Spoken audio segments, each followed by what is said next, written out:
Na kiongozi Ken Chonga, Mheshimiwa Rais wetu Raila Amolo Odinga, Gavana wetu Gideon Maitha Mungaro, mwakilishi wa kina mama Gertrude Mbeyu, wabunge wa taifa kuu wenye ambao mko hapa, wabunge wa bunge la county wenye ambao mko hapa, majirani, marafiki, Bwana Yesu asifiwe.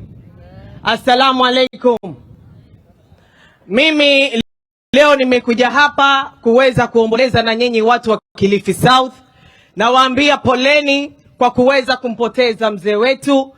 Ama hakika kifo hiki kilipotufikia sisi imekuwa ni jambo la kushangaza, na ndio maana tumeweza kufika hapa, kwa sababu wakati wa kifo tunaambiwa na dini zote ni wakati wetu sisi kuwa pamoja, kuomboleza, kuomba. Na mimi namwombea Mwenyezi Mungu mzee wetu, Mwenyezi Mungu aweze kumpokea na aweze kumweka mahali pema pale ambapo pana wema. La pili, kwa sababu siasa hapa leo zimezungumziwa. Pale jana baba alipokatazwa kuingia kule Shakahola, mimi nilikuwa niko pale.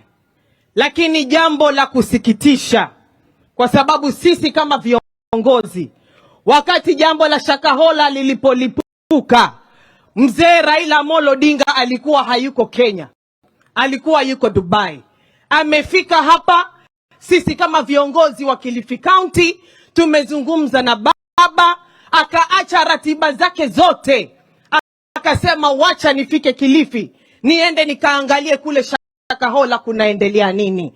Baba akasema wacha pia aweze kufika hapa, aweze kuja kuzika na sisi. Ni mbaya kweli baba? Ni mbaya baba?